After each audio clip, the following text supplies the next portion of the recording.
ಚಿದಂಬರ ನಮಸ್ತೆಸ್ತು ಚಿಂತಿತಾರ್ಥಪ್ರದಾಯಿನೇ ಔದುಂಬರ ಸದಾವಾಸ ಚಿದಂಬರ ನಮೋಸ್ತುತೆ. ಗುರುರ್ಬ್ರಹ್ಮ ಗುರುರ್ವಿಷ್ಣು ಗುರುರ್ದೇವೋ ಮಹೇಶ್ವರ ಗುರುರ್ ಸಾಕ್ಷಾತ್ ಪರಬ್ರಹ್ಮ ತಸ್ಮೈ ಶ್ರೀ ಗುರವೇ ನಮಃ. ಎಲ್ಲ ಆತ್ಮಜ್ಯೋತಿಗಳಿಗೆ ಶಿರಸಾಷ್ಟಾಂಗ ಪ್ರಣಾಮ ಮಾಡುತ್ತಾ ನನ್ನ ಸದ್ಗುರುಗಳಾದ ಶ್ರೀ ಚಂದ್ರಕುಮಾರ್ ಅವರು ದಿವ್ಯ ಚರಣಾರವಿಂದಕ್ಕೆ ಸಾಷ್ಟಾಂಗ ಪ್ರಣಾಮ ಮಾಡುತ್ತಾ ಇಂದಿನ ನಾವು ನಿಜಾತ್ಮ ಬೋಧದ ಸಾಧನ ಚತುಷ್ಷಷ್ಟ ತ್ರಿತಾಪ ವರ್ಣನಂ ನಿನ್ನೆ 21 ಶ್ಲೋಕ ತನಕ ನೋಡಿದ್ವಿ. ಜಸ್ಟ್ ಒಂದು ಕ್ವಿಕ್ ರೀಕ್ಯಾಪ್ ಮಾಡೋಣ. ಸಾಧನ ಚತುಷ್ಷಷ್ಟಯ 4 ಪ್ರಕಾರದ ಸಾಧನ ಬಗೆಗಳನ್ನು ರಾಜಾರಾಮ್ ಮಹಾರಾಜರು ಸರ್ವಸಂತರು ಹೇಳುತ್ತಾರೆ. ಏನಪ್ಪ? ವಿವೇಕ, ವೈರಾಗ್ಯ, ಶಮದಮಾದಿ ಷಟ್ ಸಂಪತ್ತಿ ಹಾಗೂ ಮುಮುಕ್ಷತ್ವ. ಮುಮುಕ್ಷತ್ವ ಅಂದರೆ urge for longing for the god. ಭಗವಂತನ ಪ್ರಾಪ್ತಿಗೋಸ್ಕರ ತಳಮಳ ಏನಿದೆಯೋ ಅದು ಲಾಸ್ಟ್ ಸ್ಟೆಪ್. ಅದು ಫಸ್ಟ್ ಅದಕ್ಕೆ ಏನಾಗಬೇಕಪ್ಪ? ವಿವೇಕ ಜಾಗೃತ ಆಗಬೇಕು. ಮನುಷ್ಯನಿಗೆ ಮಾತ್ರ ಅಂದರೆ ಜೀವಾತ್ಮನಿಗೆ ಮಾತ್ರ, ಪ್ರಾಣಿಗೂ ಕೊಟ್ಟಿಲ್ಲ ಅಂಥದ್ದೊಂದು ಬುದ್ಧಿ, ವಿಲಕ್ಷಣವಾದ ಬುದ್ಧಿ ಕೊಟ್ಟಿದ್ದಾನೆ. ಅದರಲ್ಲಿ ವಿವೇಕವನ್ನು ಇಟ್ಟಿದ್ದಾನೆ. ಇದು ಯಾವುದೋ ಒಂದು ಕಾಣಿಸುವಂಥದ್ದು ಅವಯವ ಅಲ್ಲ. It's a very subtle thing. ವಿವೇಕ ಜಾಗೃತ ಆದಾಗ ಮಾತ್ರ ಈ ಪ್ರಪಂಚದ ಸ್ವರೂಪ, ನಾನು ಯಾರು, ನನ್ನ ಸ್ವರೂಪ ಏನು, ನಾನು ಭಗವಂತನ ಅಂಶನೇ ಇರುತ್ತೇನೆ ಎಂಬುದನ್ನು ಅರಿವು ಮಾಡಿಕೊಳ್ಳಿಕ್ಕೆ ವಿವೇಕ ಜಾಗೃತ ಆಗಬೇಕು. ಅದು ಯಾರು ಜಾಗೃತ ಮಾಡಿಕೊಡ್ತಾನಪ್ಪ? ಸದ್ಗುರುನಾಥ. ವಿವೇಕ, ಆ ವಿವೇಕ ಜಾಗೃತ ಆದರೆ ಮಾತ್ರ ಅಲ್ಲಿ ನಮಗೇನಾಗುತ್ತೆ? ವೈರಾಗ್ಯ ಉಂಟಾಗುತ್ತೆ. ರಾಗದ್ವೇಷ ರಹಿತವಾದ ಸ್ಥಿತಿಗೆ ವೈರಾಗ್ಯ ಅನ್ನುತ್ತಾರೆ. ವೈರಾಗ್ಯದಿಂದ ಏನು ಬರುತ್ತೆ? ಶಮದಮಾದಿ ಷಟ್ ಸಂಪತ್ತಿಗಳು. ಏನಪ್ಪ ಶಮದಮಾದಿ ಷಟ್ ಸಂಪತ್ತಿಗಳು? ಆ ವಿಭಾಗ ಏನು ಮಾಡಿದಾರೋ ಆ ಒಂದು ಸಾಧನೆಯನ್ನು 6 ವಿಭಾಗ ಮಾಡಿದ್ದಾರೆ. ಏನೇನಪ್ಪ? ವಿಸ್ತಾರವಾಗಿ ಒಂದೊಂದು ನೋಡೋಣ. ಶಮ, ದಮ, ಉಪರತಿ, ತಿತೀಕ್ಷಾ, ಶ್ರದ್ಧಾ, ಸಮಾಧಾನ. ಈ 6 ಸಂಪತ್ತಿಗಳು ಅಂತ ಹೇಳ್ತಾರೆ. ಸಂಪತ್ತಿ ಅಂದರೆ ಟ್ರೆಷರು. ಈ 6 ಟ್ರೆಷರ್ನ ಕರಗತ ಮಾಡಿಕೊಂಡವನೇ ಮುಂದೆ ಲಾಸ್ಟ್ ಸ್ಟೆಪ್ ಏನಪ್ಪ? ಮುಮುಕ್ಷತ್ವ ಅಂದರೆ ಭಗವಂತನ ಪಡ್ಕೊಳ್ಳಿಕ್ಕೆ ಅರ್ಹನಾಗ್ತಾನವನು. ಅವಾಗ ಅವನು ಶಿಷ್ಯನಾಗಲಿಕ್ಕೆ ಯೋಗ್ಯನಾಗ್ತಾನೆ. ಅಲ್ಲಿ ತನಕ ನಾವು ಈಗೇನಾರು ಕ್ಲೇಮ್ ಮಾಡ್ಕೋತಿದ್ರೆ ನಾನು ಶಿಷ್ಯ ಆಗಿಬಿಟ್ಟಿದ್ದೀನಿ, ನಾನು ಭಕ್ತಿ ಮಾಡ್ಲಿಕ್ಕೆ ಹತ್ತಿದ್ದೀನಿ, ಇವೆಲ್ಲವೂ ಸುಳ್ಳು ಅಂತ, ಮಿಥ್ಯಾ ಇದೆಲ್ಲ. ಯಾಕೆಂದರೆ you are claiming, you are not that, you are claiming. Claim ಮಾಡೋದಕ್ಕೂ ಆಗುವುದಕ್ಕೂ ಬಹಳ ವ್ಯತ್ಯಾಸ ಉಂಟಾಗುತ್ತದೆ. ಅದನ್ನು ಮಾಡಬೇಕು ಅಂದರೆ ಇದನ್ನು ಎಲ್ಲ ಪಡ್ಕೋಬೇಕು. ನಾವು ಎಲ್ಲಿಂದ ಪಡ್ಕೋಬೇಕಪ್ಪ? ಹೊರಗಡೆಯಿಂದಲ್ಲ, ಇದು ನಮ್ಮ ಒಳಗೆ ಇರುವುದು. ಅದು ಜ್ಞಾನೋದಯ ಆದಾಗ ಗುರುಮುಖೇಣ ನಾವು ಅದನ್ನು ಪಡ್ಕೊಳ್ಳಿಕ್ಕೆ ಸಾಧ್ಯತೆ ಉಂಟು. ಏನಪ್ಪ? ಮೊದಲನೇದು ಶಮ. ಶಮ ಅಂದರೆ ಶಮ ಮಣಿಜೆ ದುಷ್ಟಕಾಮನ ನುರೇ ಚಿತ್ತಿ ಕಾಮಾದಿ ಷಡ್ವೈರಿ ಜಿಂಕತೇತಿ ಭೂತ ಮಾತ್ರ ದ್ವೇಷನ ಪವೇಚಿ ಮತಿ ಶಮ ಬೋಲಿಜೆ ಯಾನಾವ. ಶಮ ಅಂದರೆ ಯಾದಕ್ಕಂತಾರಪ್ಪ? ಶಮ ಅಂದರೆ ನಮ್ಮ ಚಿತ್ತದಲ್ಲಿ ಮನ, ಬುದ್ಧಿ, ಚಿತ್ತ, ಅಹಂಕಾರ ಸೇರಿ ಅಂತಃಕರಣ ನಿರ್ಮಾಣ ಆಗುತ್ತೆ. ಇದ್ಯಾವುದು ಕಣ್ಣಿಗೆ ಕಾಣಿಸುವುದಂಥದ್ದಲ್ಲ. Very very subtle subtle subtle, ಸೂಕ್ಷ್ಮಾತಿ ಸೂಕ್ಷ್ಮ ನಮ್ಮ ಆವರಣಗಳು, ಲೇಯರ್ಸ್ ಆಫ್ ದ ಬಾಡೀಸ್ ಅಂತ ಹೇಳಬಹುದು. ಈ ಚಿತ್ತದಲ್ಲಿ ಚಿತ್ತ, ಮನ, ಬುದ್ಧಿ, ಚಿತ್ತ. ಚಿತ್ತ ಅಂದರೆ ಸಬ್ಕಾನ್ಷಿಯಸ್ ಮೈಂಡ್. ಈ ಸಬ್ಕಾನ್ಷಿಯಸ್ ಮೈಂಡಲ್ಲಿ ಯಾರ ಬಗ್ಗೆನೂ ದುಷ್ಟ ಭಾವನೆ, ಕಾಮನೆ ಬರಬಾರದು. ಹೆಂಗಪ್ಪ ಬರಬಾರ್ದು? ಈಗ ನಾನು ಒಬ್ಬ ವ್ಯಕ್ತಿನ ನೋಡ್ತೀನಿ ಕಣ್ಮುಂದೆ, ಉದಾಹರಣಾರ್ಥವಾಗಿ. ಅವರು ನಂದು ಭೇಟಿಯಾಗತ್ತೆ, ಪರಿಚಯ ಆಗುತ್ತೆ, ಬರ್ತಾ ಬರ್ತಾ ನಮ್ಮದು ವ್ಯೂಸ್ ಎಕ್ಸ್ಚೇಂಜ್ ಆಗುತ್ತೆ. ಅವ್ರ ಬಗ್ಗೆ ನಾನೊಂದು ಒಪಿನಿಯನ್ ಫಾರ್ಮ್ ಮಾಡಿಕೊಂಡು, ಆ ಒಪಿನಿಯನ್ ಫಾರ್ಮ್ಯಾಟ್ ಆಗಿರೋದು ಎಲ್ಲಿರುತ್ತೆ? ಮೆಮೊರಿ, ಚಿತ್ತದಲ್ಲಿ ಉಳಿದಿರುತ್ತೆ. ನೆಕ್ಸ್ಟ್ ಟೈಮ್ ಯಾವಾಗ ನೋಡಿದ್ರು ಆ ಮನುಷ್ಯನ ನಾನು ನೋಡಿದಾಗ ಆ ಫೋಲ್ಡರ್ ಓಪನ್ ಆಗೋಗುತ್ತೆ. ಆ ಮೆಮೊರಿ ವಿಲ್ ಪಾಪ್ ಅಪ್. ಈ ಮನುಷ್ಯನ ಬಗ್ಗೆ ಇಂಥ ಒಂದು ವಿಚಾರ ನನ್ನ ಮನಸ್ಸಿನಲ್ಲಿ ಇದೆ. ಆ ವಿಚಾರ, ದುಷ್ಟ ವಿಚಾರ ಇರಲಿ, ಸದ್ವಿಚಾರ ಇರಲಿ, ಯಾವುದಾದ್ರು ವಿಚಾರ ಇರಲಿ, ಸಬ್ಕಾನ್ಷಿಯಸ್ ಮೈಂಡಲ್ಲಿ ಮೆಮೊರಿ ಸ್ಟೋರ್ಡ್ ಇದೆ ಈಗ ಬೀಜ ರೂಪದಲ್ಲಿ. ಯಾವಾಗ ವ್ಯಕ್ತಿ ನೋಡ್ತೀನೋ ಟ್ರಿಗರ್ ಆಗೋಗುತ್ತೆ. ಅದು ಒಳ್ಳೇದಿರಬಹುದು, ಕೆಟ್ಟದಿರಬಹುದು. ಅದಕ್ಕೆ ಅವ್ರು ಏನಂತಾರೆ? ಯಾರ ವಿಷಯದ ಬಗ್ಗೆನೂ ದುಷ್ಟ ಕಾಮನ ಬರಬಾರ್ದು ಅಂದರೆ you should have a no reaction state towards anybody. ಒಬ್ಬರ ಮನುಷ್ಯನ ವ್ಯಕ್ತಿನ ನೋಡಿದಾಗ ನಾವು ಅವ್ರನ್ನ ಹೆಂಗೆ ನೋಡಬೇಕು ಅಂದರೆ, ಇವತ್ತು ನಾನು ಅವ್ರದ್ದು ನಂದು ಪರಿಚಯ ಅಂತ ನೋಡಬೇಕು ಅವ್ರನ್ನ. ಅವ್ರ ಹಿಂದಿನ ಪಾಸ್ಟ್ ಮೆಮೊರಿಯಿಂದ ನಾನು ಅವ್ರ ಬಗ್ಗೆ ನೋಡಿದ್ರೆ ನಾನು judgmental opinionated that the same way I will perceive the same person. ಆದರೆ ಆ ಪರ್ಸನ್ನಲ್ಲಿ ಆ ಜೀವಾಣುಗಳು ಸೆಲ್ಸು ಎಷ್ಟೊಂದು ಕೋಟ್ಯಾನುಕೋಟಿ ಸೆಲ್ಸ್ ದಿವಸ ಬಿದ್ದು ಹೋಗಿರುತ್ತೆ ಅಂದರೆ ಎಲ್ಲ ನಮ್ಮ ವಿಕಾರಗಳು ಬೀಳ್ತಾ ಇರ್ತವೆ, ರೀಜೆನ್ಯುವೇಟ್ ಆಗ್ತಾ ಇರ್ತವೆ. ಸೆಲ್ಸ್ ಅಂತ ಹೇಳ್ತೀವಿ, ರೀಜೆನ್ಯುವೇಟ್ ಅಂತ. ಸೊ ಅದರಲ್ಲಿ ಆ ಮನುಷ್ಯ ಬದಲಾಗಿದ್ದಾನೆ, ಆದರೆ ನನ್ನ ಕಣ್ಣಿಗೆ ಗೋಚರ ಆಗ್ತಿಲ್ಲ. ಯಾಕೆಂದರೆ ನಾನು ನನ್ನ ಒಂದು ಮೆಮೊರಿ ಬೇಸ್ ಮೇಲೆ ಆ ವ್ಯಕ್ತಿನ ನೋಡ್ತಾ ಇದ್ದೀನಿ. ಆ ಗುರುನು ನಾವು ಹಾಗೆ ನೋಡ್ತೀವಿ. ಗುರು ಅವ್ನು ಸಣ್ಣವನಾಗಿದ್ದಾನೆ, ನಾವು ನೋಡ್ತಾ ಇದ್ದೀವಿ ರೀ ಅವನನ್ನು ಅಂತ ಹೇಳ್ತೀವಿ. ಯಾರನ್ನು ನೀವು ನೋಡ್ತಿದ್ದೀರಾ? ನಿಮ್ಮ ಕಣ್ಮುಂದೆ ಇರೋದು ವ್ಯಕ್ತಿ ಯಾರಿದ್ದಾನೆ, ನಿಮ್ಮ ಫ್ರೆಂಡು, ರಿಲೇಟಿವು, ಅವನು ಇವನು ಏನು ಸಂಬೋಧನೆ ಉಪಾಧಿ ಹಚ್ತಿದ್ದೀರೋ ಅವನ ಬಗ್ಗೆ, ಆ ವ್ಯಕ್ತಿಮತ್ತದ ಬಗ್ಗೆ, ನೀವು ಐಡೆಂಟಿಟಿ ಬಗ್ಗೆ ಮಾತಾಡ್ತಿದ್ದೀರಾ. ಆದರೆ ಗುರು ಯಾರಿರ್ತಾನೋ ಒಳಗೆ ಅವನ ಬಗ್ಗೆ ನಿಮಗೆ ಗೊತ್ತೇ ಇಲ್ಲ. ಅವನು ನಮ್ಮ ರಿಲೇಟಿವ್ ರೀ, ಅವನ ಕಸಿನ್ ಇದ್ದಾನ್ರಿ. ಗುರು ಯಾರು ಕಸಿನ್ನೂ ಅಲ್ಲ, ರಿಲೇಟಿವೂ ಅಲ್ಲ, ಫ್ರೆಂಡೂ ಅಲ್ಲ, ಏನೂ ಅಲ್ಲ. ಅದು ಒಂದು ತತ್ವ.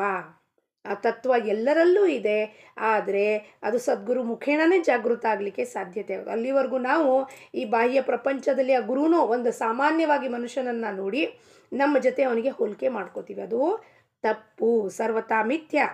ಅದಕ್ಕೆ ಯಾರ ಅಂತರಂಗದಿಂದ ಕಾಮಕ್ರೋಧಾದಿ ಷಡ್ವಿಕಾರಗಳು ತೆಗೆದುಹಾಕಿದಾನೋ ಅವನು, ಅದು ಎಲ್ಲಿ ಹೋಗುತ್ತಪ್ಪ ಅಲ್ಲಿ ಷಡ್ವೈರಿಗಳು? ಎಲ್ಲೂ ಹೋಗೋದಿಲ್ಲ. ಅಂದರೆ ಎಲ್ಲಿ ಹೋಗುತ್ತೆ ಅಂದರೆ ಅದು ಅವನ ಕಂಟ್ರೋಲ್ನಲ್ಲಿ ತಗೋತಾನೆ. ಕಂಟ್ರೋಲ್ನಲ್ಲಿ ತಗೊಳ್ಳೋದು ಅಂದರೆ ಈ ಸಿಟ್ಟು ಬರುತ್ತೆ. ಯಾಕೆಂದರೆ ಯಾವುದಾದ್ರು ಒಂದು ತಪ್ಪು ಅಧರ್ಮ ನಡೆಯುವಾಗ ಸಿಟ್ಟು ಆವೇಶ ಬರಲೇಬೇಕು. ಆದರೆ ಆ ಸಿಚುವೇಶನಿಗೆ ಮಾತ್ರ ಅಧರ್ಮ ನೋಡಿದಾಗ, ಅಧರ್ಮಗಳ ಮಾತನ್ನು ಕೇಳಿದಾಗ ಆ ಸಿಟ್ಟು ಜಾಗೃತ, anger will be output. But it is only for the particular moment. ಅದನ್ನು ಮತ್ತೆ ಕ್ಯಾರಿ ಫಾರ್ವರ್ಡ್ ಮಾಡೋಂಗಿಲ್ಲ. ಅದಕ್ಕೆ ಸಂತರು, ಸತ್ಪುರುಷರು ವಿಕಾರಗಳನ್ನ ತಮ್ಮ ಕಂಟ್ರೋಲ್ನಲ್ಲಿ ಇಟ್ಕೊಂಡಿರ್ತಾರೆ ವಿನಃ ಅವರು ವಿಕಾರಕ್ಕೆ ಅಧೀನರಾಗಿರೋದಿಲ್ಲ. ಯಾಕೆಂದರೆ ಈ ದೇಹ ತ್ರಿಗುಣಾತ್ಮಕ ಈ ದೇಹ ಇರೋದ್ರಿಂದ ವಿಕಾರಗಳು ಇದ್ದೇ ಇರುತ್ತೆ. ಅದೆಲ್ಲೂ ಹೋಗ್ಲಿಕ್ಕೆ ಸಾಧ್ಯ ಇಲ್ಲ. It is just transformed from one form of energy to other form of energy. ಯಾರ ಬಗ್ಗೆನೂ ಭೂತ ಮಾತ್ರದಲ್ಲಿ, ಸರ್ವಭೂತರಲ್ಲಿ ಯಾರಲ್ಲೂ ದ್ವೇಷ ಭಾವನೆ ಉಂಟಿಲ್ಲ. ಅದಕ್ಕೆ ನಾವು ಶಮ ಅನ್ನುತ್ತೇವೆ. ದ್ವೇಷ ಆಗಲಿಕ್ಕೆ ಕಾರಣ ಏನು? ಕಂಪ್ಯಾರಿಸನ್, ಕಾಂಪಿಟೀಷನ್, ದ್ವೈತ ಭಾವನೆ. ನಾನು ನೀನು ಬೇರೆ ಆಗಲಿಕ್ಕೆ ಸಾಧ್ಯತೆಯೇ ಇಲ್ಲ. ನಾನು ನೀನು ಒಂದೇ ಚೈತನ್ಯದಿಂದ ಉದ್ಭವ ಆಗಿದ್ದೀವಿ ಅಂದಮೇಲೆ ನಾವೆಲ್ಲರೂ ಒಂದಿದ್ದೀವಿ. ಆದರೆ ನಾಮ, ರೂಪ, ಆಕಾರದಿಂದ ಭಿನ್ನವಾಗಿ ಕಾಣುತ್ತೇವೆ. ಎಲ್ಲರ ಕಣ್ಣಿಗೂ ಗೋಚರ ಹಿಂಗಾಗತ್ತದು. ಒಂದು ಹೂವು, ಆ ಹೂ ಈಸ್ ದ ಕಾಮನ್ನು. ಆದರೆ ಬೇರೆ ವೆರೈಟಿ ಆಫ್ ಹೂ ಯಾಕೆ ಮಾಡದ? ಅದರ ಸುಗಂಧ, ಇದರ ಸುಗಂಧ ಎಲ್ಲವೂ ಏನು ಮಾಡಿ ಅಂತ ಪರಮಾತ್ಮ ಸುಗಂಧ ಇರೋದು ಒಂದೇ. ಆದರೆ ರೋಸಿನ ಸ್ಮೆಲ್ ಹಿಂಗೆ ಅನ್ಸುತ್ತೆ, ಅದರ ಸ್ಮೆಲ್ ಹಿಂಗೆ ಅನ್ಸುತ್ತೆ ಅನ್ನೋದು ಹೇಳ್ತಿರೋದು ನನ್ನ ಮನಸ್ಸು, ಹೊರಗಡೆ ಹಂಗಿಲ್ಲ ಅಲ್ಲಿ. ಸೊ ಇದನ್ನು ನಾವು ತಿಳ್ಕೋಬೇಕು ಅಂದರೆ ಅಲ್ಲಿ ದ್ವೈತ ಇಲ್ಲ. ಹೂ ಇರೋದು ಒಂದು, ಗುಡ್ಡ ಬೆಟ್ಟ ಇರೋದು ಒಂದು. ನಾನಾ ಹೆಸರು, ರೂಪ, ಆಕಾರ ಕೊಡುವುದರಿಂದ ಯಾಕೆ ಸೃಷ್ಟಿಯಲ್ಲಿ ಅವನೇನು ಮಾಡ್ದ? ವೆರೈಟಿ ಮಾಡ್ದ. ಬೋರ್ ಆಗಬಾರ್ದು ಅಂತ. ಒಂದೇ ನೋಡಿದ್ರೆ ವಸ್ತು ಬೋರ್ ಆಗುತ್ತೆ ಅಂದ್ಬಿಟ್ಟು ವೆರೈಟಿ ಮಾಡ್ದ. ನಾವು ವೆರೈಟಿದಲ್ಲಿ ಕಳೆದು ಹೋಗ್ಬಿಡ್ತೀವಿ, ಮೂಲತತ್ವ ಬಿಟ್ಟು ಹೋಗ್ಬಿಡ್ತೀವಿ. ಮೂಲತತ್ವ ಚಿದಂಬರನ್ ಬಿಟ್ಟು ವೆರೈಟಿದಲ್ಲಿ ಕಳೆದು ಹೋಗ್ಬಿಡ್ತೀವಿ. ಇವ್ನು ಹಿಂಗಿದ್ದಾನೆ, ಅವನು ಹಂಗಿದ್ದಾನೆ, ಆ ಗುಡ್ಡ ಹಿಂಗಿದೆ, ಈ ತೀರ್ಥಸ್ಥಾನ ಹಂಗಿದೆ. ತೀರ್ಥಸ್ಥಾನ ಆಗಲಿ, ಒಂದು ದೇವಸ್ಥಾನ ಆಗಲಿ, ಎಲ್ಲ ದೇವಸ್ಥಾನ ಒಂದೇ, ಇರೋದು ಪರಮಾತ್ಮ ಒಂದೇ. ನಾನಾ ರೂಪದಲ್ಲಿ, ಆಕಾರದಲ್ಲಿ, ಇಲ್ಲಿ ವಿಠಲ ಅಂತೀವಿ, ಅಲ್ಲಿ ಪಾಂಡುರಂಗ ಅಂತೀವಿ, ಕೃಷ್ಣ ಅಂತೀವಿ, ಇಲ್ಲಿ ಚಿದಂಬರ ಅಂತೀವಿ, ಅಲ್ಲಿ ರಾಮ ಅಂತೀವಿ. ಇರೋದು ಎಲ್ಲ ಮೂರ್ತಿ ಕಲ್ಲಿಂದಾನೇ ಮಾಡಿರೋದು. ನಾಮ, ರೂಪ, ಆಕಾರ ಬೇರೆ. ಒಬ್ಬರು ಬಿಲ್ಲು ಬಾಣ ಹಿಡ್ಕೊಂಡಿರ್ತಾನೆ, ಒಬ್ಬ ಗುಂಡಿ ಹಿಡ್ಕೊಂಡಿರ್ತಾನೆ, ಇನ್ನೊಬ್ಬ ಕಟಿ ಮೇಲೆ ಕೈ ಇಟ್ಕೊಂಡಿರ್ತಾನೆ, ಇನ್ನೊಬ್ಬ ಕೊಳಲು ಇಟ್ಕೊಂಡಿರ್ತಾನೆ. ತಾಯಿ ಸಿಂಹವಾಹಿನಿ ಅಂತ ಹೇಳ್ತೀವಿ. ಆದರೆ ತತ್ವ ಇರುವುದು ಒಂದೇ. ಆ ತತ್ವ ನಾನಾ ಆಕಾರಗಳನ್ನು, ರೂಪಗಳನ್ನು ಹೊಂದಿ ಬರುತ್ತದೆ. ಅದಕ್ಕೆ ಯಾರನ್ನೂ ದ್ವೇಷ ಯಾವಾಗ ಮಾಡೋದಿಲ್ಲ? ದ್ವೈತ ಭಾವನೆ ಇಲ್ಲದೆ ಇದ್ದಾಗ ನಾವು ಯಾರನ್ನು ದ್ವೇಷ ಮಾಡುವುದಿಲ್ಲ. ದ್ವೈತನೇ ಉಳಿಲಿಲ್ಲ ಅಂದರೆ ಯಾರು ದ್ವೇಷ ಮಾಡ್ತೀವಿ ನಾವು ಅವಾಗ? ಅಲ್ಲಿ ನೋಡ್ತಿರೋದು ನಾನು ಚೈತನ್ಯ, ಆ ಚೈತನ್ಯ ಆ ರೀತಿ ಬಿಹೇವ್ ಮಾಡತ್ತಲ್ಲಿ. ಯಾಕೆಂದರೆ ಅಲ್ಲಿ ಒಂದು ಪ್ರಾರಬ್ಧ, ಅದ್ರ ಕರ್ಮಾನುಸಾರವಾಗ ಆ ಚೈತನ್ಯ ಬಿಹೇವಿಯರ್ ಹಾಗೆ ಇರುತ್ತದೆ. ಅದಕ್ಕೆ ನನಗೆ ಗೊತ್ತಾಯ್ತು ಇದ್ರ ಬಿಹೇವಿಯರ್ ಹಿಂಗೆ ಯಾಕಿದೆಯಪ್ಪ. ಯಾಕೆಂದರೆ ಇದ್ರ ಕರ್ಮಾನುಸಾರವಾಗಿ ಅದ್ರ ಬಿಹೇವಿಯರ್ ಇರುತ್ತೆ. ಆ ಚೈತನ್ಯದ ಒಳಗಿರೋದು ಬಿಹೇವಿಯರ್ ಯಾಕೆ ಮಾಡ್ತಿದೆ ಅದು? Because it has got its own ಕರ್ಮ ಟು ಬಿ ಫುಲ್ಫಿಲ್ಡ್. ಅದಲ್ಲಿ ಅಸೂಯೆ ಮಾಡಿದ್ರೂ ಒಂದೇ, ಅದು ಅಲ್ಲಿ ಕೂಗಾಡಿದ್ರೂ ಒಂದೇ, ಬಹಳ ಮಾತಾಡಿದ್ರೂ ಒಂದೇ, ಅದು ನಕ್ಕದ್ರೂ ಒಂದೇ, ಅತ್ರೂ ಒಂದೇ, ಎಲ್ಲವೂ ಒಂದೇ ಇರುತ್ತೆ. ಯಾಕೆ ಅಂದರೆ ಅದು ಅದರ ಕರ್ಮಾನುಸಾರವಾಗಿ behavioural pattern, habits and patterns, tendencies ತೊಗೊಂಡು ಬಂದಿರುತ್ತೆ. ಹಾಗಾಗಿ ಅದರ ನಫರತ್ ಮಾಡೋದು ಏನಿದೆ ಅಲ್ಲಿ? ಏನೂ ಇಲ್ಲ ಅಲ್ಲಿ. ನಾರ್ ಪಿಟಿ ಆಲ್ಸೋ. ಆದರೆ ಭಗವಂತನಿಗೆ ಹೆಂಗಿರುತ್ತೆ? ದಯಾ, ಕ್ಷಮಾ, ಶಾಂತಿ ಗುಣಗಳು ಆ ಸಂತರಲ್ಲಿ ಏನಿರುತ್ತೆ ಅದಕ್ಕೆ ಗೊತ್ತಿರುತ್ತೆ. ಈ ಜೀವಾತ್ಮ ಹಿಂಗೆ ಯಾಕೆ ಬಿಹೇವ್ ಮಾಡ್ತಿದ್ಯಪ್ಪ, ಅದಕ್ಕೆ ಅವ್ರು ಯಾರನ್ನೂ ರಿಜೆಕ್ಟ್ ಮಾಡೋದಿಲ್ಲ. ಈ ಜೀವಾತ್ಮದು ಒಂದು ಸ್ವರೂಪ ಅವ್ರಿಗೆ ತಿಳಿದಿರೋದಕ್ಕೆ ಅವ್ರ ಪ್ರೀತಿಯಿಂದ ಅವರಿಗೆ ಮಾಡ್ಕೊಳ್ಳಪ್ಪ, ಚೇಂಜ್ ಆಗಪ್ಪ, ಒಳ್ಳೇದಾಗತ್ತಪ್ಪ, ಇಷ್ಟೇ ಹೇಳ್ತಾರೆ ವಿನಃ ಅವರ ಜೀವಾತ್ಮದ ಕರ್ಮಕ್ಕೆ ಅವರು ಸಂತರು ಕೈ ಹಾಕುವುದಿಲ್ಲ. ಇದಕ್ಕೆ ಶಮ ಅನ್ನುತ್ತಾರೆ. ದಮಮಣತಿ ತಯಾಸಿ ಜಾಣ ವಿಷಯ ಅಪಾಸುನ ಆವರಿಜೆ ಮನ ಶ್ರೋತ್ರಾದಿ ಇಂದ್ರಿಯ ಮನ ಆದಿ ಕರುನ ಕರಿ ಸ್ವಾಧೀನ ಆಪುಲ್ಯ. ಆಧ್ಯಾತ್ಮದ ಶಾಸ್ತ್ರಾನುಸಾರವಾಗಿ ದಮ ಅಂದರೆ ಇಂದ್ರಿಯ ವಿಷಯ ಭೋಗದಿಂದ ಇಂದ್ರಿಯಗಳನ್ನ ಪರಾವೃತ್ತ ಮಾಡುವುದು. ಈಗ ಕಣ್ಣುಗಳು ಏನೋ ನೋಡಬೇಕು ಅಂತ ವಿಚಾರ ಮಾಡುತ್ತೆ, ಅದು ಚೆನ್ನಾಗಿದೆಯೋ ಚೆನ್ನಾಗಿದೆಯೋ, ಸೀರಿಯಲ್ಸೋ ಅಥವಾ ಯಾವುದಾದ್ರು ಒಂದು ಏನೋ ನೋಡಬೇಕು, ಕೆಟ್ಟದನ್ನು ನೋಡಬೇಕು ಅಂತ ಕಣ್ಣುಗಳು ಪರಾವೃತ್ತರಾದರೆ ಕಣ್ಣುಗಳನ್ನು ವಾಪಸ್ ಎಳ್ಕೊಂಡು ಒಳಗೆ ಬರಬೇಕು. ಒಳಗೆ ಗೊತ್ತಿದೆ ನಾನು ಇದನ್ನು ನೋಡ್ತಾ ಇರೋದು ಸರಿಯಲ್ಲ, ತಪ್ಪು ಅಂತ. ಒಬ್ಬರನ್ನ ಪರಸ್ತ್ರೀ ಮಾತೆ ಸಮಾನಂದ ಮೇಲೆ ಪರಸ್ತ್ರೀಯನ್ನು ನೋಡುವ ನನ್ನ ದೃಷ್ಟಿಕೋನ ಸರಿ ಇಲ್ಲ ಅಂದಾಗ ಇಂದ್ರಿಯಗಳನ್ನು ಒಳಗೆ ಕರ್ಕೊಂಡು ಬರಬೇಕು. ಸಂತರೇನಂತಾರೆ? ಪರಸ್ತ್ರೀ ಮಾತೆ ಸಮಾನ, ಪರ ಹೆಂಗಸರು ಮಾತೆ ಸಮಾನ. ಆದರೆ ನಮ್ಮ ಕಣ್ಗಳು ಕೇಳಿಸ್ಕೊಳ್ಳುವಾಗ, ನೋಡುವಾಗ ಎಲ್ಲ ದೃಷ್ಟಿ ನಮ್ಮದು ಆ ವಿಷಯ ಭೋಗದ ಕಡೆ ಹೋದಾಗ ಅದನ್ನು ಪರಾವೃತ್ತವಾಗಿ ಆವರಿಸ್ಕೋಬೇಕು. ಅದನ್ನು ಕಂಟ್ರೋಲ್ ಮಾಡೋದಕ್ಕೆ ನಾವೇನಂತೀವಪ್ಪ? ಆಧ್ಯಾತ್ಮಶಾಸ್ತ್ರದಲ್ಲಿ ದಮ ಅಂತೀವಿ, ದಮನ ಮಾಡುವುದು. ಪರಂ ಪೂಜ್ಯ ಮಹಾರಾಜರು ಇದಕ್ಕೆ ಇನ್ನೂ ಸೂಕ್ಷ್ಮವಾಗಿ ಹೇಳಬೇಕು ಅಂದರೆ ವಿಷಯದಿಂದ ಮನಸ್ಸು, ಶ್ರೋತ್ರಾದಿ ಇಂದ್ರಿಯಗಳನ್ನು ಸ್ವಾಧೀನ ಮಾಡ್ಕೊಳ್ಳೋದು, ನನ್ನ ಅಧೀನ, under my control. When I have to let my eyes see, when I have to let my ears to hear, when I have to let my mouth to speak what I have to speak, ಇದೆಲ್ಲವೂ ನಮಗೆ ಏನಂತಾರೆ? ಅದಕ್ಕೆ ದಮ ಅಂತಾರೆ. ಅಂದರೆ I have under my control. ಯಾವಾಗ ನಾನು ಯಾರ ಜೊತೆಗೆ ಮಾತಾಡಬೇಕು, ಎಷ್ಟು ಮಾತಾಡಬೇಕು, ಏನನ್ನ ಮಾತಾಡಬೇಕು, ಏನನ್ನು ಕುರಿತಾಗಿ ಡಿಸ್ಕಸ್ ಮಾಡಬೇಕು. ವಿಷಯ ಭೋಗದ ವಿಚಾರದ ಬಗ್ಗೆ ಮಾಡೋದಾದರೆ discussions, there is no point in discussion, it is an unending story, life story. ಭಗವಂತನ ಚರ್ಚೆ ಬಗ್ಗೆನೂ ಮಾತಾಡುವಾಗ ಅಳವಡಿಸ್ಕೊಳ್ಳೇ ಇಲ್ಲ ಅಂಥವ್ರ ಜೋಡಿಗೆ ಮಾತು ಡಿಸ್ಕಷನ್ ಮಾಡಿ ಏನೂ ಉಪಯೋಗ ಇಲ್ಲ. ಹಾಗಂದ್ರೆ ಏನಾಗತ್ತವಾಗ? ನೀವು ಎಲ್ಲಿಗೆ ಹೋಗ್ತೀರಾ? ಸೀದಾ ಮೌನದ ಕಡೆಗೆ ಹೋಗ್ತೀರಾ. ಯಾಕೆಂದರೆ ವಿಷಯನ ಹೇಳಿ ಹೇಳಿ ಹೇಳಿ ಅವ್ರು ಅದನ್ನು ಅಳವಡಿಸ್ಕೊಳ್ಳೇ ಇಲ್ಲ ಅಂದರೆ ಅಂಥವ್ರ ಜೊತೆಗೆ, ಅಂಥ ಮೂರ್ಖ ಮನಸ್ಸಿನ ಜೊತೆಗೆ ನಾವು ಪುನಃ ಹೋಗಿ ಡಿಸ್ಕಷನ್ ಮಾಡೋದು ಅಂದರೆ ನಮ್ಮ ವೇಳೆ, ನಮ್ಮ ಸಮಯ, ನಮ್ಮ ಎನರ್ಜಿನ ಹಾಳು ಮಾಡಿಕೊಂಡು ಭಗವಂತನಿಂದ ಪರಾವೃತ್ತರಾಗುವುದು. ಅದಕ್ಕೆ ಸ್ವಾಧೀನ ಮಾಡಿಕೊಳ್ಳೋದಕ್ಕೆ ದಮ ಅನ್ನುತ್ತಾರೆ. ಉಪರತಿ ಮಣಿಜೇತಿ ಐಸಿ ಬಾಹ್ಯ ವಿಷಯನ ಅವಡತಿ ಚಿತ್ತಿ ಈಶ್ವರ ಭಜನಿ ಅತಿ ಪ್ರೀತಿ ಅಹರ್ನಿಶಿ ಪ್ರೇಮ ಚಿತ್ತಾಸಿ ಸರ್ವಕಾಳ. ಬಾಹ್ಯ ವಿಷಯ ಕುರಿತಾಗಿ ಅನಾಸಕ್ತಿ ಬರಬೇಕು ನಮಗೆ. ಈ ವಿಷಯ ಬೇಡ ರೀ. ನೋಡ್ರಿ, ಪ್ರಪಂಚದಲ್ಲಿ ಪಾಲಿಟಿಕ್ಸಲ್ಲಿ ಏನಾಗ್ತಿದೆ ಅಥವಾ ಯಾರ ಮನೆಯಲ್ಲಿ ಏನಾಗ್ತಿದೆ, ಯಾರು ತೀರ್ಥಯಾತ್ರೆಗೆ ಹೋದರು, ಎಲ್ಲಿ ವಿಷಯ ಏನು ನಡೀತೆ ಅದನ್ನು ಕೇಳಿ ನನಗೇನು ಲಾಭ ಆಗ್ತಿದೆ, ಇಂಥದ್ದು ಯಾವುದಾದ್ರು ಪ್ರಶ್ನೆ ಉದ್ಭವ ಆಗಿದೆಯಾ ನಮ್ಮ ಜೀವನದಲ್ಲಿ, ಅದರ ಕಡೆ ವಿಚಾರ ಮಾಡಬೇಕು. ಎಲ್ಲೋ ಸತ್ಸಂಗ ಆಯಿತು, ಎಲ್ಲೋ ಸಪ್ತಾಹ ಆಯಿತು, ಎಲ್ಲೋ ಇದಾಯಿತು, ಎಲ್ಲೋ ಪಾಲಿಟಿಕ್ಸ್ ನಡೀತಾ ಇದೆ, ಯಾರೋ ದಿಂಡಿಗೆ ಹೋದರು, ಅದನ್ನು ಕೇಳಿ ನನಗೇನು ಲಾಭ ಆಗ್ತಾ ಇದೆ, what way I am benefited by that, ಅದು ನನಗೆ ನನ್ನ ಸ್ವಸ್ವರೂಪವನ್ನು ತಿಳ್ಕೊಳ್ಳಿಕ್ಕೆ ಹೆಲ್ಪ್ ಮಾಡ್ತಾ ಇದೆಯಾ? ಇಲ್ಲ. ಯಾರೋ ಹೋಗಿದ್ರು, ಬಂದರು, ಫೋನ್ ಮಾಡಿದ್ರು, ಒಂದು ತಾಸು ನಂದು ವೇಸ್ಟ್ ಮಾಡಿದ್ರು. ಅಲ್ಲಿ ಹಿಂಗಾಗಿತ್ತು, ಹಿಂಗಾಯಿತು, ಅವ್ರು ಹಿಂಗೆ ಹೇಳಿದ್ರು, ಭಾಳ ಚೆನ್ನಾಗಿತ್ತು. ಇಂಥದ್ದು ಜನ್ಮಾಂತರದಲ್ಲಿ ನಾವು ತೀರ್ಥಯಾತ್ರೆಗಳನ್ನು ಮಾಡಿದ್ದೀವಿ, ಆದರೂ ಮನಸ್ಸಿಗೆ ಯಾವುದು ಬದಲಾವಣೆ ಆಗಿಲ್ಲ. ರಾಜಾರಾಮ್ ಮಹಾರಾಜರದ ಭಾಗ ಇದೆ. ಕಡು ಇಂದ್ರವಣ್ ಅಂತ ಒಂದು ಹಣ್ಣಿರುತ್ತೆ, ಇದರಿರೋದು ಬಿಟರ್ ಫ್ರೂಟ್, ಕಹಿ ಇರುವುದು. ಅದನ್ನು ಹೋಗಿ ಕಾಶಿ ಗಂಗೆದಲ್ಲಿ ಮುಳುಗ್ಸೋದ್ರದ್ದು ಕಹಿತನ ಹೋಗುತ್ತೇನ್ರಿ ಮಹಾರಾಜ್? ಹೋಗೋದಿಲ್ಲ. ಅಂದರೆ ಏನರ್ಥನಪ್ಪ?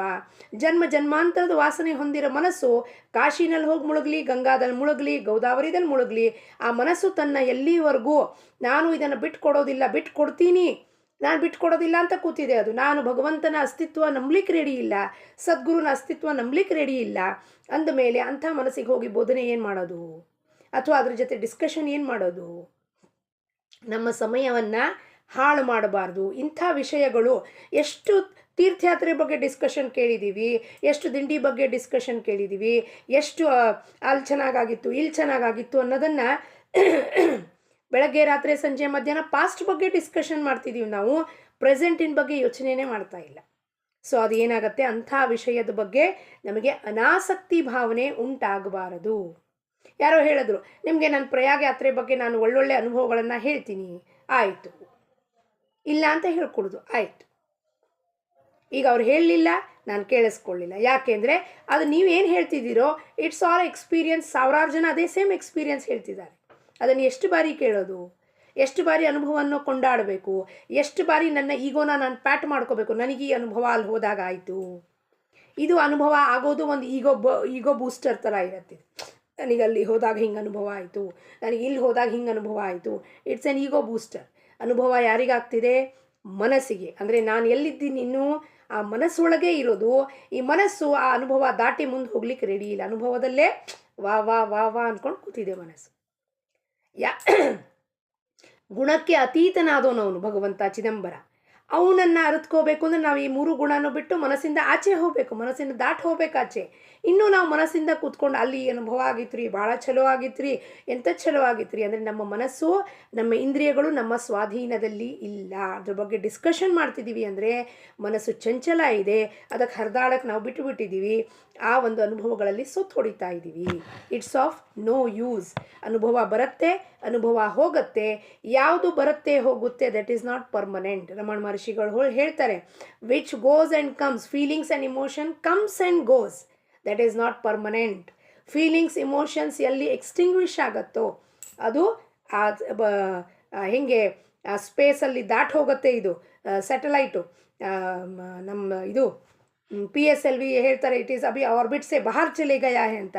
ಹಾಗೆ ಮನಸ್ಸಿನ ಆರ್ಬಿಟ್ಟಿಂದ ಬಹಾರ್ ಹೋದಾಗ ಅವನು ಚಿದಂಬರ ಯಾರು, ಆತ್ಮಾನಂದ ಏನಪ್ಪ ಅನ್ನೋದನ್ನು ತಿಳಿಕೆ ಒಂದು ಎಳ್ಳಷ್ಟು ಅಲ್ಲ, ಎಳ್ಳದ ಎಷ್ಟು 100 ಭಾಗದಲ್ಲಿ 1 ಭಾಗನೋ 1000 ಭಾಗನೋ ಅಂದ್ಕೊಳ್ಳಿ, ಅಷ್ಟು ಒಂದು ಗ್ಲಿಮ್ಸು ನಮಗೆ ಅರ್ಥ ಆಗಲಿಕ್ಕೆ ಸಾಧ್ಯತೆ ಆಗುತ್ತದೆ. ಅದಕ್ಕೆ ಅದ್ರ ಬದಲಾಗಿ ಈಶ್ವರನ ಭಜನದಲ್ಲಿ ಪ್ರೇಮ ಉಂಟಾಗಬೇಕು. ಹೆಂಗೆ ಮೀರಾಬಾಯಿ ಅಂತಿದ್ದು, ಮೇರೆ ತೋ ಗಿರಿಧರ ಗೋಪಾಲ್ ದೂಸರವನ್ನ ಕೋಯಿ, ಭಾಯ ಛಾಡ್ಯ ಬಂಧಾ ಛಾಡ್ಯ, ಎಲ್ಲರನ್ನೂ ಬಿಟ್ಟು ಹಾಕಿದ್ದೀನಪ್ಪ, ಛಾಡ್ಯ ಸಗಾ ಬೋಯ, ಸಾಧು ಸಂಗ್ ಬೇಠ ಲೋಕಲಾಜ್ ಛೋಡ ಅಂತ. ಎಲ್ಲ ನಾಚಿಕೆ ಮಾನ ಮರ್ಯಾದೆ ಬಿಟ್ಟು ಸಾಧು ಸಂತರ ಸಂಘದಲ್ಲಿ ಕುಳಿತಿದ್ದೀನಿ ನಾನು. ಆ ಈಶ್ವರನ ಕೃಷ್ಣನ ಭಜನೆ ಮಾಡ್ಲಿಕ್ಕತ್ತೀನಿ. ನನ್ನನ್ನೊಬ್ಬನೇ ಇರೋನು ಯಾರಪ್ಪ, ಅವನು ಯಾರಂದರೆ ಮಾರಾರೇ ಗಿರಿಧರ್ ಗೋಪಾಲ್, ಮಾರಾರೇ ಗಿರಿಧರ ಗೋಪಾಲ, दूसरो न कोई, दूसरा न कोया, साधा सकळ जोया, दूसरा न कोया, ಸಾಧಾ ಸಕಳ ಜೋಯ. ಎಲ್ಲ ಜಗತ್ತನ್ನು ಹುಡುಕಾಡಿ ಬಂದೆ, ನನ್ನ ಕೃಷ್ಣನಂತ ಕೃಷ್ಣ ಯಾರೂ ಇಲ್ಲಪ್ಪ ಜಗತ್ತಿನಲ್ಲಿ ಅಂತ ಮೀರಾಬಾಯಿ ಹೇಳ್ತಾಳೆ. ಅದು ನಮಗೆ ಉಂಟಾಗಬೇಕು ಅಂದರೆ ಫಸ್ಟು ಜಗತ್ತಿನ ಜೊತೆ ಎಲ್ಲ ರಿಲೇಷನ್ ಕಟ್ ಆಫ್ ಆಗಿಬಿಡ್ಬೇಕು. ಕಟ್ ಆಫ್ ಅಂದರೆ ಏನು? ಮನಸ್ಸಿನಿಂದ, ದೇಹದಿಂದ ಅಲ್ಲ. ದೇಹದಿಂದ ಕೊಟ್ಟಿರೋದು ನನ್ನ ಗಂಡ, ನನ್ನ ಮಕ್ಕಳು, ಈ ಪ್ರಪಂಚದ ವ್ಯಾಪ ಏನಿದೆಯೋ ಅದನ್ನು ಕೊಟ್ಟಿರೋದನ್ನು ನಾನು 100% ನಿಭಾಯಿಸಲೇಬೇಕು. ಆದರೆ ಕಟ್ ಆಫ್, ಆಸಕ್ತಿ ಇರಬಾರ್ದಲ್ಲಿ. ಮಾಡದೆ ಕೆಲಸ ಮುಗೀತು. ಗಂಡನಿಗೆ ಮಾಡಾಯಿತು, ಹೆಂಡತಿಗೆ ಮಾಡಾಯಿತು, ಮಕ್ಕಳಿಗೆ ಮಾಡಾಯಿತು, ಆಪ್ತರಿಷ್ಟರಿಗೆ ಮಾಡಾಯಿತು, ಮುಗೀತು. ನನ್ನ ಸಮಯ ಸತ್ಸಂಗದ ಸಮಯ, ನನ್ನ ಸಮಯ ಧ್ಯಾನದ ಸಮಯ, ನನ್ನ ಸಮಯ ಜಪದ ಸಮಯ ಅಂತಂದ್ಬಿಟ್ಟು